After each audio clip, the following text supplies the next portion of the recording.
우리는 종종 이런 질문을 마주합니다. 왜 선량했던 사람이 갑자기 잔인해질까요? 왜 문명사회에서도 끔찍한 일들이 반복될까요? 많은 사람들은 이를 개인의 성격이나 특별한 악의로 설명하려 합니다. 하지만 정말 그럴까요? 오늘 우리가 살펴볼 내용은 종교나 신앙을 옹호하려는 것이 아닙니다. 대신 인간이 무엇을 기준으로 행동을 멈추는지 그 구조적 원인을 분석해 보려 합니다. 사후세계라는 개념이 역사적으로 어떤 역할을 했는지, 그리고 그것이 사라질 때 인간 사회에 어떤 변화가 일어나는지 냉정하게 들여다보겠습니다. 먼저 핵심 결론부터 말씀드리겠습니다. 사후세계가 없는 사회는 지금 당장 손해를 보면서까지 지켜야 할 이유를 잃기 때문에 잔인해지기 쉽습니다. 이것은 감정적인 판단이 아니라 구조적인 분석입니다. 이제 사후세계라는 개념이 인간 사회에서 실제로 어떤 역할을 해왔는지 살펴보겠습니다. 많은 분들이 사후세계를 단순한 위안이나 두려움의 대상으로만 생각하시지만 역사적으로 보면 그것은 훨씬 복잡하고 실용적인 기능들을 수행해왔습니다. 첫 번째 기능은 최종 책임의 연장입니다. 사후세계 개념이 있으면 인간의 행동 결과가 죽음으로 끝나지 않는다고 여겨집니다. 지금 내가 내리는 선택이 현재만이 아니라 미래까지, 심지어 죽음 이후까지 이어진다는 감각을 갖게 됩니다. 이것은 매우 강력한 행동 제약 장치였습니다. 아무도 보지 않는 곳에서도 당장 처벌받을 가능성이 없어도 신중하게 행동하게 만드는 힘이 있었던 것입니다. 두 번째는 절대 금기의 설정입니다. 사후세계 개념은 상황이 어떻든 절대로 넘어서는 안 되는 선이 존재한다는 믿음을 만들어냅니다. 다른 사람들이 모두 그렇게 한다고 해서, 시대가 그런 분위기라고 해서 용납될 수 있는 일과 그렇지 않은 일 사이의 명확한 경계를 그어놓는 것입니다. 이런 절대 기준이 있으면 다들 그러니까 나도라는 식의 집단적 면책이 불가능해집니다.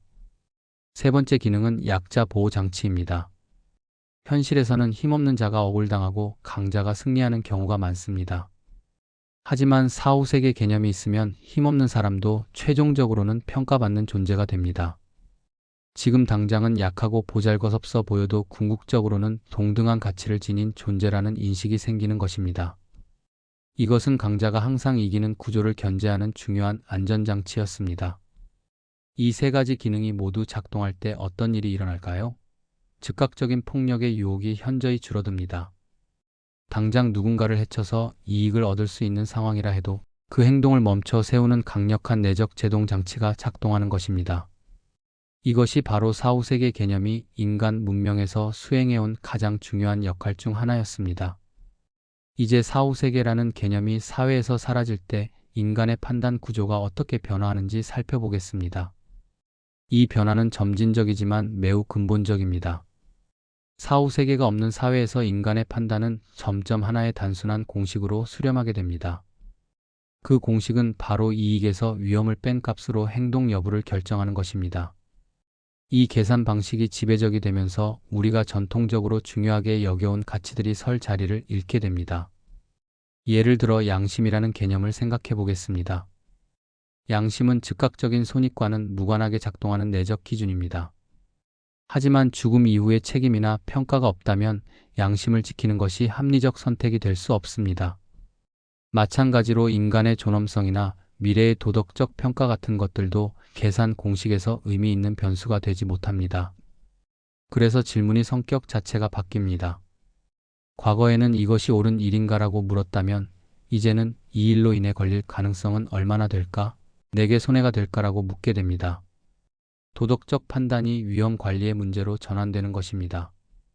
여기서 중요한 점은 잔인함이 더 이상 악의 표현이 아니라 계산의 결과가 된다는 것입니다.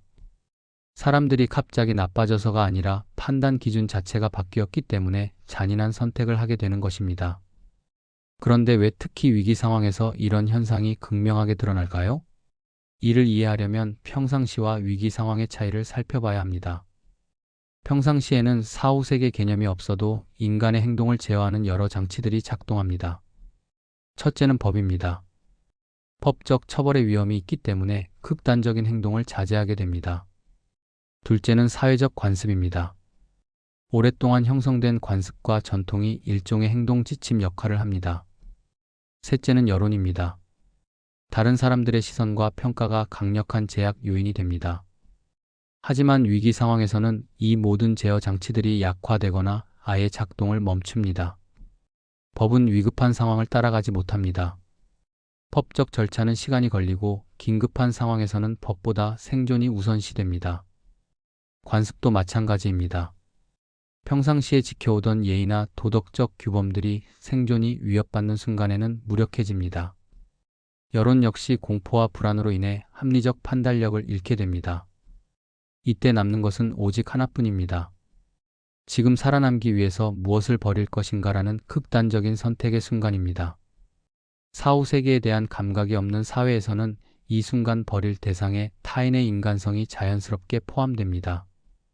더 충격적인 것은 이런 선택을 하는 사람들이 대부분 평상시에는 선량한 사람들이라는 점입니다. 그들은 본래 악한 의도를 가지고 있지 않았습니다. 다만 위기 상황에서 생존을 위한 합리적 계산을 했을 뿐입니다.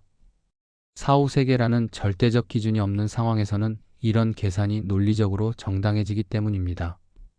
결국 위기 상황은 평상시 숨겨져 있던 판단 구조의 본질을 드러내는 시험대 역할을 합니다. 사후 세계 개념이 있는 사회와 그렇지 않은 사회의 차이가 가장 극명하게 나타나는 순간이기도 합니다. 이제 우리가 자주 목격하는 충격적인 현상에 대해 이야기해 보겠습니다. 바로 선한 사람이 왜 갑자기 잔인해지는가 하는 문제입니다.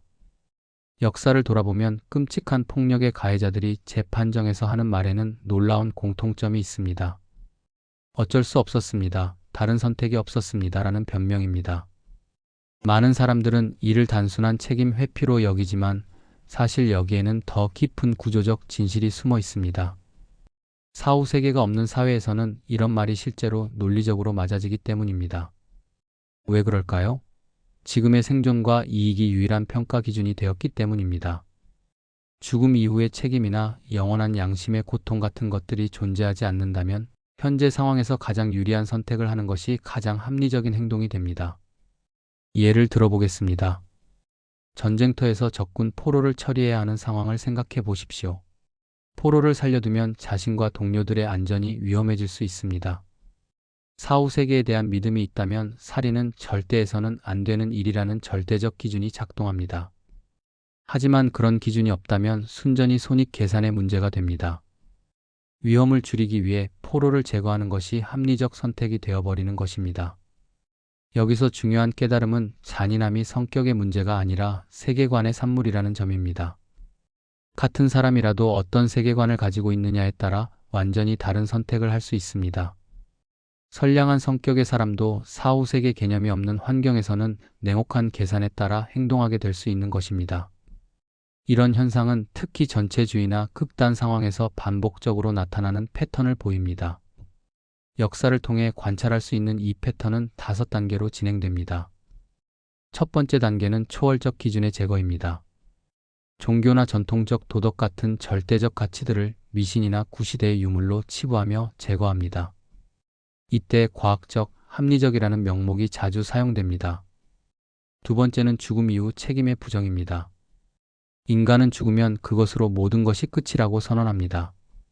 따라서 현생에서의 행동에 대해 죽음 이후에 치러야 할 대가는 존재하지 않는다고 못 박습니다.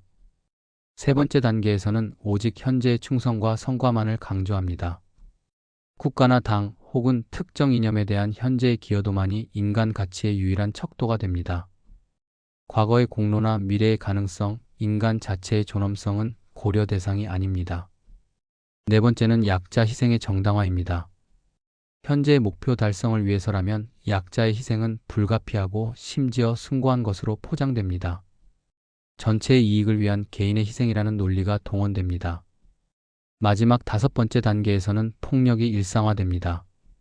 처음에는 예외적이고 특별한 상황에서만 사용되던 폭력이 점차 일상적인 문제 해결 수단이 됩니다. 효율성과 즉효성 때문에 폭력이 선호되는 방법이 되어버리는 것입니다. 이런 구조에서 가장 비극적인 것은 착한 개인들이 오래 버티지 못한다는 점입니다. 양심적인 사람들은 이 시스템에서 도태되거나 굴복하게 됩니다. 자신의 양심을 지키려고 하면 생존 자체가 어려워지기 때문입니다. 결국 이 모든 과정을 통해 우리는 한 가지 명확한 사실을 확인할 수 있습니다. 선한 사람이 잔인해지는 것은 갑작스러운 성격 변화가 아니라 구조적 압력의 결과라는 것입니다.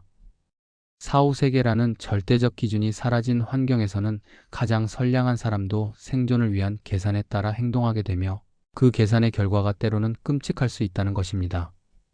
오늘은 여기까지입니다. 시청해주셔서 감사합니다. 구독, 좋아요, 알림 설정은 큰 힘이 됩니다.